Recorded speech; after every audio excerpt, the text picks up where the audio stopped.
अब प्रश्न कुंडली के बारे में देखिए कुछ बातें और आपसे साझा करते हैं जो आपको चीजों को समझने में आसानी होगी। प्रश्न कुंडली की जरूरत क्यों पड़ी? भाई देखिए, कभी कभी ये तो आपको हमने बता ही दिया कि अगर किसी का जन्म का विवरण नहीं है किसी कारण से, तो ये समस्या उसके लिए है कि वो अपना भविष्य कैसे जाने। तब यहाँ पे प्रश्न कुंडली हेल्प करती है।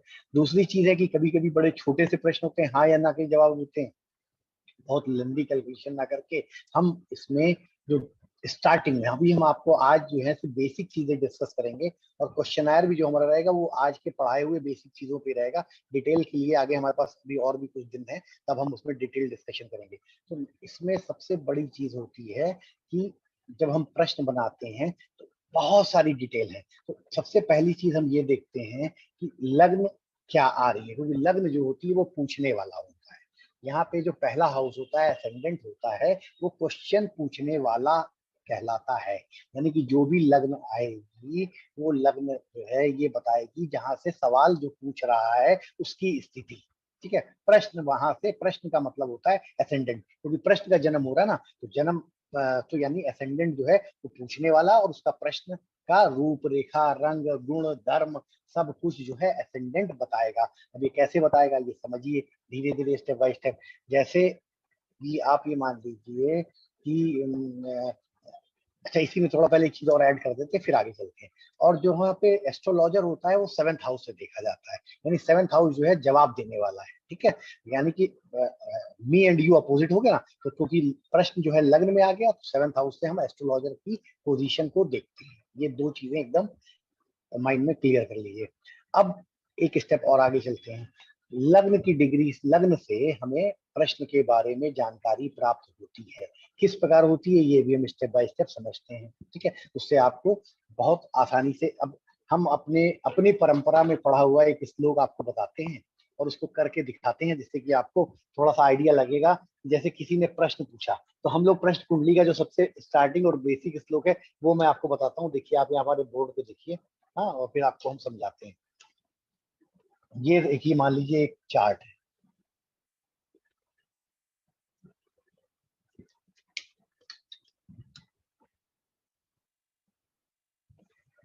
ठीक है, तो असेंडेंट जो है ये असेंडेंट हो गया। ठीक है, अब हम आपको एक श्लोक बोलते जा रहे हैं, आप ध्यान से सुनिएगा। श्लोक जो सबसे पहले प्रश्न कुंडली में जो आपको सीखना चाहिए वो ये सीखना चाहिए। तो पहली लाइन है श्लोक की, चंद्र बुध तरे मार्गे। यानी कोई भी प्रश्न पूछा गया और आपने प्रश्न कुंडली बनाई, और प्रश्न कुंडली में पहली लाइन याद कर लो, चंद्र बुध तरे मार्गे। यानी कि अगर यहाँ पे कर्क लग्न हो और बुध की लग्न हो 3 या 6, ये लग्न का नंबर है 4, 3 और 6। चंद्र बुध तरे मार्ग, यानी कि अगर प्रश्न कुंडली में प्रश्न करते समय आपने प्रश्न कुंडली बनाई, कर्क लग्न आ जाए, मिथुन लग्न आ जाए और कन्या लग्न आ जाए, तो यानी कि चंद्र बुध तरे मार्गे का मतलब होता है कि जो सामने वाला प्रश्न पूछ रहा है वो नियर अबाउट ही है, काम होने की पूरी पूरी संभावना है। ये अभी एक पहला बेसिक स्टेप बता रहा हूँ, बाद में प्लैनेट्स, लग्नेश, कार्य हम सब देखना सिखाएंगे, लेकिन पहले एक बेसिक सबसे पहला श्लोक जो इजी है वो हम आपको सिखा रहे हैं कि एक हमें 20-25% जो है उम्मीद आप ये कर लो कि अगर कर्क, मिथुन और कन्या लग्न प्रश्न कुंडली के समय उदय हो रही है, ठीक है, तो इसका मतलब तरे मार्गे यानी कि प्रश्न मार्ग में ही है, सिद्धि कही जा सकती है, कार्य हो सकता है, बहुत ज्यादा डिले या विलंब, तरे मार्गे है ना, मार्ग में ही बिल्कुल, it is on the way. तरे मार्गे, मार्ग में बिल्कुल नियर द वे। ठीक है, तो ये चीज पहली लाइन आप लिख भी लो, चंद्र बुध तरे मार्गे, चंद्र या बुध की लगने हो तो प्रश्न जो है कहीं ना कहीं सफलता या उसमें सफलता मिलने के पहले स्टेप में 20-25% तक ओके हो रहा है। बाकी फिर लग्नेश का रेश कहाँ गया है, क्या संबंध बना रहा है वो, और ऐसे बिल्डअप करके पूरा जवाब जब फाइनल देंगे तब आपको बताएंगे। तो अब इसी श्लोक की अगली लाइन पे आते हैं। ठीक है, अगली लाइन कहती है, अगली लाइन कहती है, गुरु शुक्र समी पत्रे। नोट कर लीजिए, गुरु शुक्र समी पत्रे। अगर प्रश्न कुंडली अगर हमने प्रश्न कुंडली बनाई और प्रश्न कुंडली बनाने का मतलब कि जैसे आपने सॉफ्टवेयर लिया, एस्ट्रोसेज लिया, कोई भी सॉफ्टवेयर लिया, उसमें आपने डाला प्रश्न, अभी का टाइम, अभी का डेट, अभी का ईयर डाला और अपना लखनऊ या जहां भी आप हैं जिस शहर में भी वो स्थान डाला और कुंडली बना ली। तो कुंडली जब आप बनाएंगे तो ऑब्वियस सी बात है कि 1 से लेके 12 तक कोई ना कोई लग्न असेंडेंट में आएगी। तो अब जो हमारी अगली लाइन है श्लोक की वो क्या कहती है, गुरु शुक्र समी पत्रे। तो गुरु की 2 राशियां होती हैं, एक होती है वृष, एक होती है तुला, और शुक्र की 2 राशियां हैं, एक होती है वृष और एक होती है तुला, और गुरु की 2 राशियां, एक होती है धनु और एक होती है मीन। ठीक है, तो अगर प्रश्न कुंडली में वृष, तुला, धनु और मीन ये शुभ ग्रह की राशियां हैं, ठीक है, शुभ राशियां हैं, तो ये आती हैं लग्न में, तो हम क्या बोलते हैं, गुरु शुक्र समीपत्रे, यानी कि थोड़ा सा प्रयास करेंगे, हाथ बढ़ाएंगे और आपका काम सफल होने के चांस है। 25% इंडिकेशन हमें इस श्लोक से लग्न के मिल जाता है। उम्मीद करता हूं आप लोग मेरी बात को समझ रहे होंगे। चंद्र बुध तरे मार्गे, यानी कि ज्यादा प्रयास करने की जरूरत नहीं है। अगर बाकी लग्नेश का रेश और कोई ऐसा बहुत खराब कॉम्बिनेशन नहीं बन रहा है तो कार्य बहुत शीघ्र अतिशीघ्र सिद्ध हो जाएगा। अच्छा, यहाँ पे देखिए चंद्र, उसके बाद अगली लाइन में गुरु और शुक्र को ले लिया, दोनों नैसर्गिक रूप से शुभ ग्रह हैं। शिल्पा जी अभी हम आपका क्वेश्चन लेंगे, बहुत इंपॉर्टेंट हो तो अदरवाइज हाथ डाउन कर लीजिए, बहुत इंपॉर्टेंट हो तो हाथ को रेज रखिए, तो हम आपका क्वेश्चन के बीच में ले लेंगे। ठीक है, तो गुरु शुक्र समीपत्रे, यानी कि थोड़ा सा प्रयास करेंगे, जरा सा एफर्ट करेंगे तो आपका कार्य सिद्ध हो सकता है, अगर गुरु और शुक्र की लग्न है। ठीक है, अब तीसरी लाइन पे आते हैं। तीसरी लाइन जो है प्रश्न कुंडली का बेसिक जो सबसे पहले दिन सिखाया जाता है छात्रों को, वही हम आपको सिखा रहे हैं, एडवांस चीजों बाद में बता देंगे। तो अगली लाइन कहती है भौम शनि दुरे दुरे। लिख लो आप लोग, आपको भी बहुत हेल्प करेगा। भौम शनि दुरे दुरे। तो अब भौम और शनि करके दिखाते हैं आपको। तो भौम और शनि का मतलब होता है,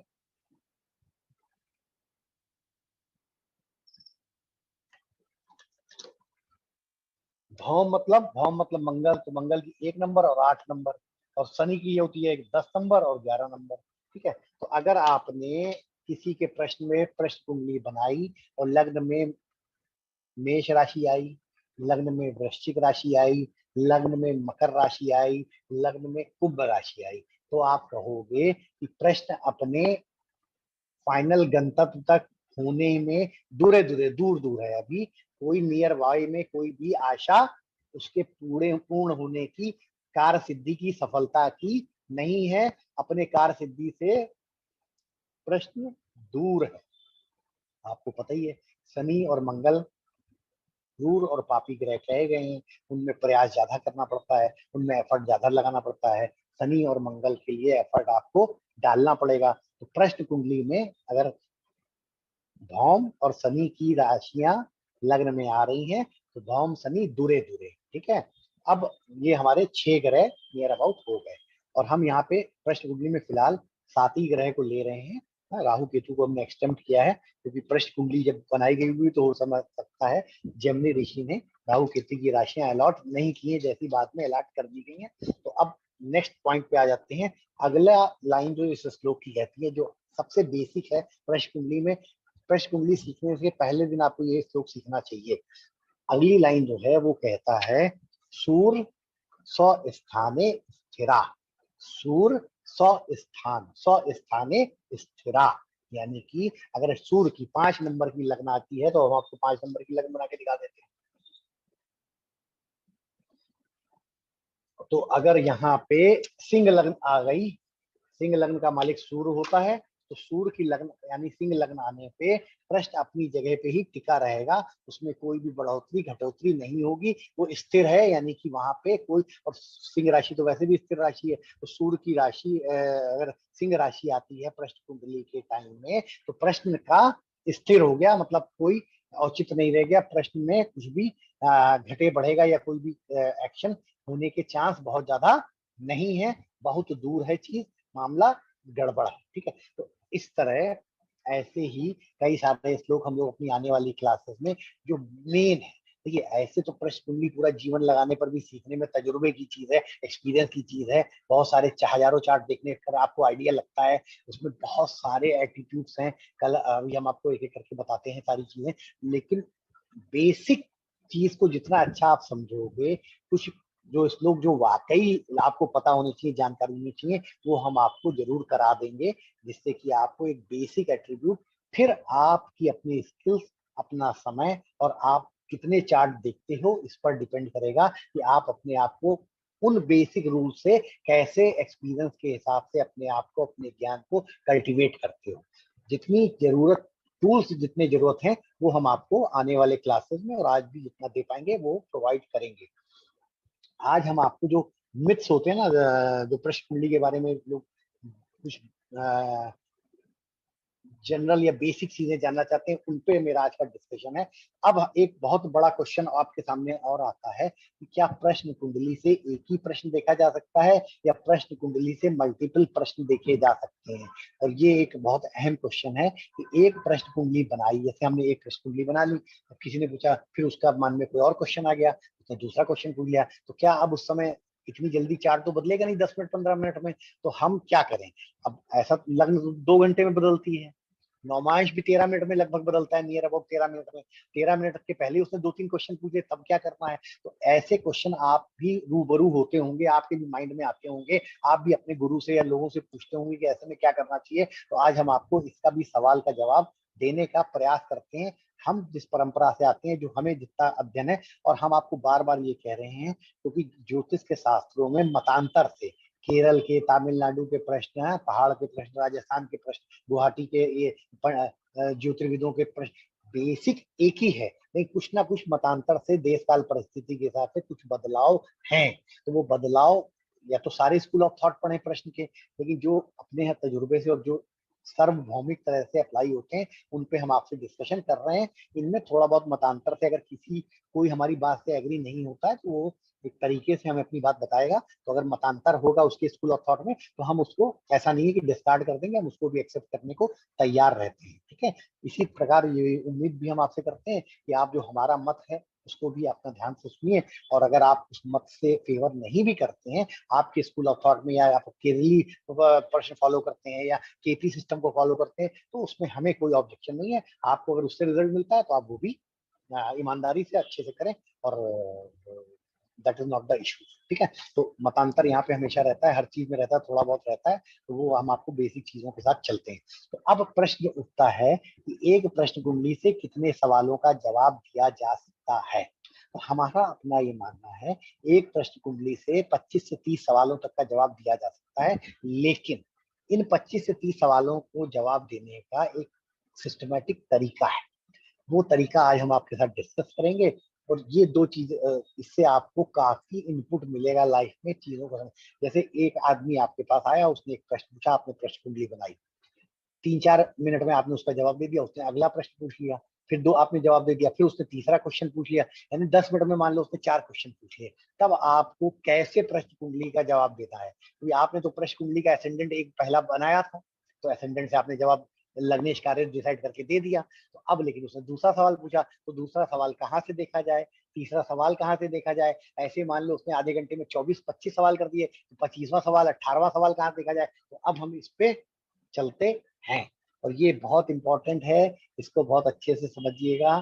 ठीक है, तो अब बहुत, यही आज का हमारा टॉपिक यहीं तक सीमित रहेगा। बताना तो हमें आपको भाव के बारे में भी है, कौन से भाव से क्या देखना है, कैसे उस पर आदमी, लेकिन ये, क्योंकि ये अगर आप समझ गए तो हमें आगे क्लासेस में इजी हो जाएगा आपको समझाना चीजों को। ठीक है, तो अब हम चलते हैं अपने बोर्ड पे और समझते हैं।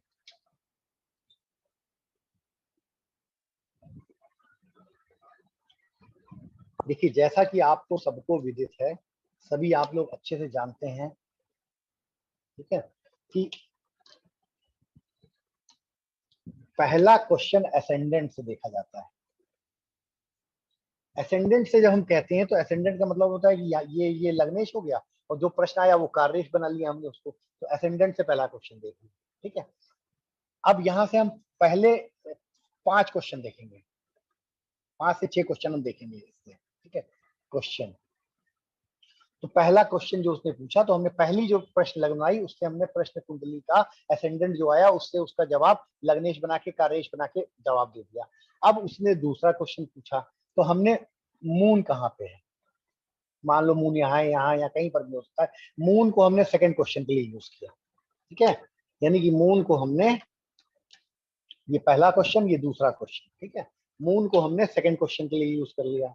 ठीक है, तब मून, अब मून को लग्नेश चाहे बना लो, तो मून को जब लग्नेश बना लोगे तो इसको ऐसे ट्विस्ट कर लो, मून को यहाँ पे ले आओ तो मून की लग्न बन जाएगी, और उससे कार्येश देख लो प्रश्न का।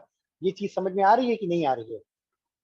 मैं आपको एग्जांपल दे रहा हूँ, जैसे मान लीजिए ये 1 नंबर की कुंडली है।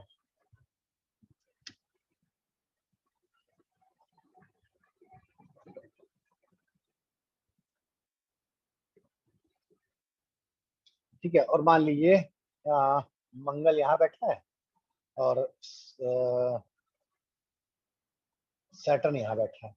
ठीक है, तो अब इस आदमी ने हमसे क्वेश्चन, पहला क्वेश्चन पूछा कि मेरी फौज में नौकरी लगेगी या नहीं लगेगी।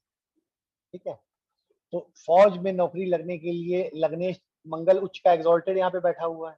ठीक है, और नौकरी के लिए सेवा का तुला राशि बैलेंस की राशि है, ये 10th से 10th बैठी हुई और एग्जॉल्टेड है, इसका मालिक भी एग्जॉल्टेड है। तो लग्नेश और कार यहाँ कारेश का संबंध 4-10 का है, 1-2-3-4 और यहाँ से 10, तो एक केंद्र का संबंध है। तो ये एक अच्छा संबंध है। तो यानी हमने इसका पहला क्वेश्चन असेंडेंट से ले लिया, मंगल और शनि को कारेश बना के। ठीक है, तो इस तरह ये पहला क्वेश्चन हो गया। अब इसने अगला क्वेश्चन पूछा, मान लीजिए मेरी फौज में नेवी में मेरा सिलेक्शन होगा, एयरफोर्स में होगा या थल सेना में होगा। तो अब ये इसका दूसरा क्वेश्चन हो गया। तो अब दूसरा क्वेश्चन जब ये आया कि भाई पहला क्वेश्चन तो उसने पूछा कि फौज में मेरा सिलेक्शन होगा, नहीं, आपने इससे जवाब दिया। अब उसने अगला क्वेश्चन पूछा कि हमारा जल सेना में होगा, थल सेना में होगा, वायु सेना में होगा। तब आपने चंद्रमा को लग्न बना लिया, और चंद्रमा को जब लग्न बना लिया तो मान लीजिए ये सैटर्न सैटर्न फिर यहीं पे बैठा देते हैं। ठीक है, सैटर्न तो यही है, मंगल तो यहीं पे रहेगा। तो अब क्योंकि उसकी इच्छा पूर्ति की बात है, तो इच्छा पूर्ति में फिर सैटर्न 11th हाउस एक्टिव कार्य बन गया। ठीक है ना, क्योंकि यहाँ पे उसकी नौकरी तो उसकी लग रही है, हम लोगों ने बोल दिया। अब उसकी नौकरी में उसको मनचाही चीज मिलेगी या नहीं मिलेगी। तो यहाँ पे देखो सेकंड हम चंद्रमा से ले रहे हैं। ठीक है, चंद्रमा जल तत्व का है और इच्छा पूर्ति वायु वायु राशि में गई है। तो अब यहाँ पे दोनों ही स्ट्रांग है, चंद्रमा भी स्ट्रांग है, सैटर्न भी स्ट्रांग है। ठीक है, लेकिन कोई चंद्रमा से प्रश्न ले रहे हैं, तो यहाँ पे आप ये बोल सकते हो कि जल या वायु में से एक में होगा, जल या वायु। थल में, क्योंकि यहाँ पे जल की राशि है, यहाँ पे वायु की राशि है, थल की राशि आ नहीं रही है। और यहाँ पे असेंडेंट मंगल की बात होती तब भले कह देते, लेकिन यहाँ पे जल है और यहाँ पे वायु है, तो चंद्रमा और मंगल, अब इनका बल देख लो, सैटर्न और चंद्रमा में कौन ज्यादा स्ट्रांग है, क्या है, कोई कंबस्ट या इन पे किसकी दृष्टि पड़ रही, वो बात की चीज है। लेकिन यहाँ पे क्या कह सकते हो, अब तुम्हारे पास एक चॉइस आ गई, या तो जल में नेवी में हो सकता है, एयरफोर्स में ज्यादा चांस है। फौज वर्दी वो पहनेगा, लेकिन या तो नेवी की पहनेगा या एयरफोर्स की पहनेगा, या किसी कंडीशन में ऐसा हो सकता है कि नेवी पे पोस्टेड हो लेकिन वायु से, क्योंकि नेवी पे भी बड़े बड़े जो एयरक्राफ्ट सिचुएटेड होते हैं, तो ऐसे बोल सकते हो। ठीक है, तो यहाँ पे ये चीज को समझना पड़ेगा। अब मान लो तीसरा क्वेश्चन वो उसी समय पूछ देता है, तीसरा क्वेश्चन, तो तीसरा क्वेश्चन आप करोगे सूर्य से। अब उसने कहा कि चलिए ये बात ठीक है, तो अब मुझे ये बताइए कि मेरा जो है मेरा फौज में हो जाएगा, मेरा जल या वायु सेना में हो जाएगा। तो अब मुझे बताइए मैं सैनिक लेवल पे भर्ती होऊंगा या ऑफिसर लेवल पे भर्ती होऊंगा। ये वो पूछने वाला एक के बाद एक प्रश्न, तो वो एक लेके माइंड में आया था। तो इस तरह आपको अब उसने तीसरा प्रश्न पूछ लिया। तो पहला प्रश्न असेंडेंट से, दूसरा प्रश्न मून से, तीसरा प्रश्न सूर्य से। तो अब सूर्य पे आ जाओ। सूर्य यहाँ पे बैठा हुआ है मान लीजिए। ठीक है, सूर्य यहाँ पे बैठा हुआ है, तो सूर्य जो है नवम भाव में स्ट्रांग है, तो इसको लग्न बना लेंगे। तो जब इसको लग्न बनाएंगे तो देखिए इसको लग्न कैसे बनाते हैं प्रश्न का जवाब देने के लिए। अब हम तीसरे प्रश्न का जवाब दे रहे हैं, तो देखिए यहाँ पे लग्न बना रहे हैं।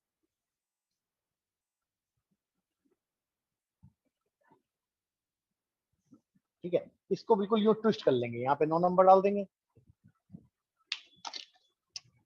यहाँ पे 10, यहाँ पे 11, यहाँ पे 12, यहाँ पे 1, यहाँ 2, यहाँ 3, यहाँ 4, यहाँ 5, यहाँ 6, यहाँ 7, यहाँ 8।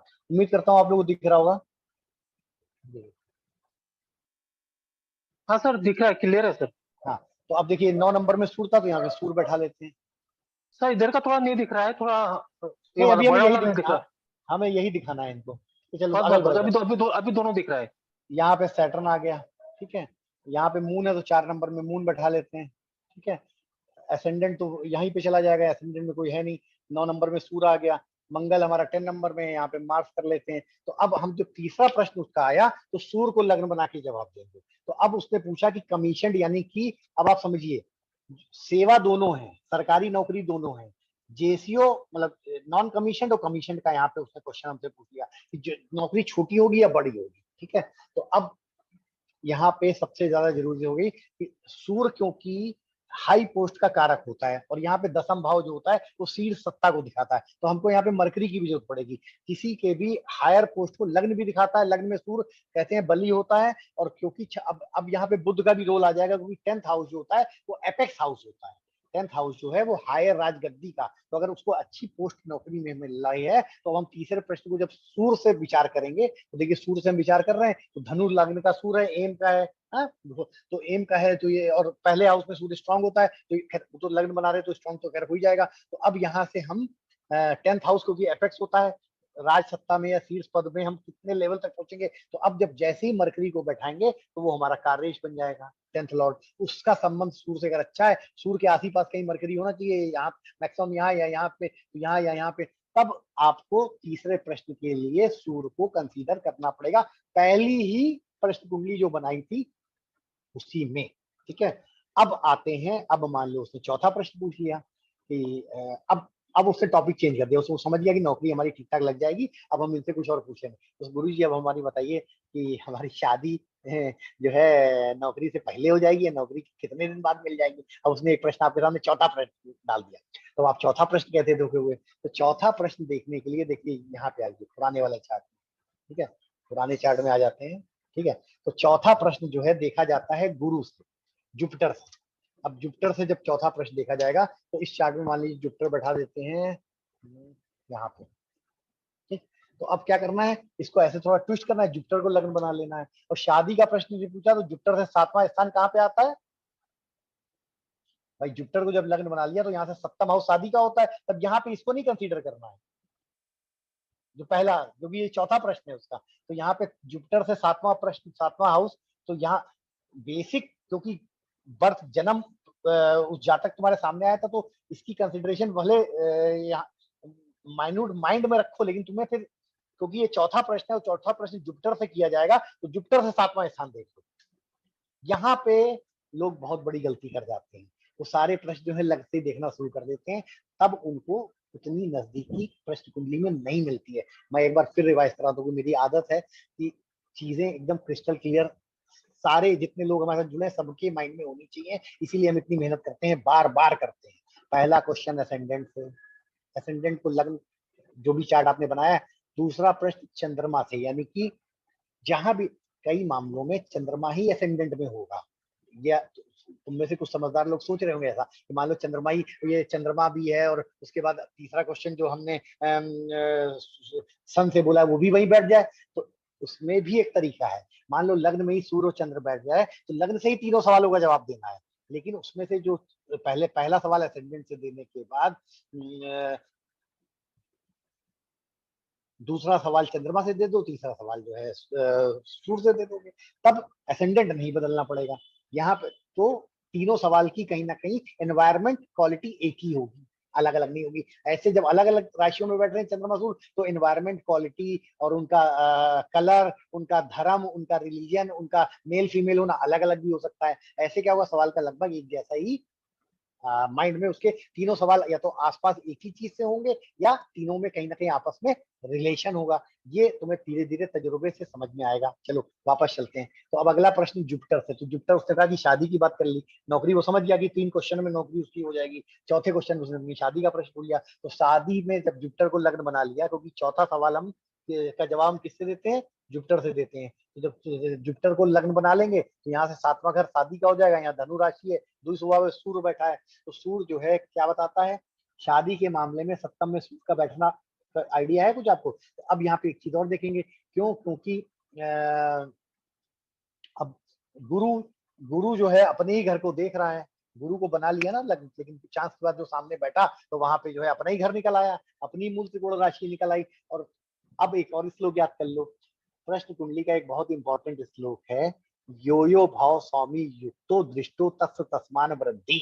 यानी कि, और ये प्रश्न कुंडली का श्लोक है, इसका जो है पूरा श्लोक आपको आगे पीडीएफ में दे देंगे। यानी कि अगर प्रश्न कुंडली में भाव का स्वामी अपने ही घर में बैठ जाए या अपने ही राशि को देख ले तो उसकी वृद्धि होती है। तो अब यहाँ पे जुपिटर जब अपने ही घर को देख रहा है तो इसका मतलब नौकरी के बाद उसकी शादी, उसका जो प्रश्न है वो हो जाएगी। सूर्य बैठा है तो इसका मतलब पत्नी जो है क्षत्रिय वर्ण की होगी, गवर्नमेंट में काम करती हो सकती है। और फिर देखो तुम लोगों को अब यहाँ पे कारक पता होना चाहिए, धनु राशि जो युद्ध की राशि होती है, घोड़े पे धनुष बाण लिए हुए आर्मर। अभी मैंने आज एक मेरा बैच था जिसमें मैंने पढ़ाया कि धनु राशि जो है आर्मर डिपो को दिखाती है, बैटरी लाइन को दिखाती है, एमुनेशन को दिखाती है। तो इसका मतलब आप ये कह सकते हो कि उसकी पत्नी भी पराक्रमी होगी, फौज से ही संबंधित हो सकती है और फौज में नौकरी के बाद उसको मिल सकती है। तो ऐसे आपको प्रश्न कुंडली सीखने के लिए आपको हर भाव के, राशि के और ग्रह के कारक भी पता होने चाहिए, नहीं तो आपका प्रश्न फेल हो जाएगा। अब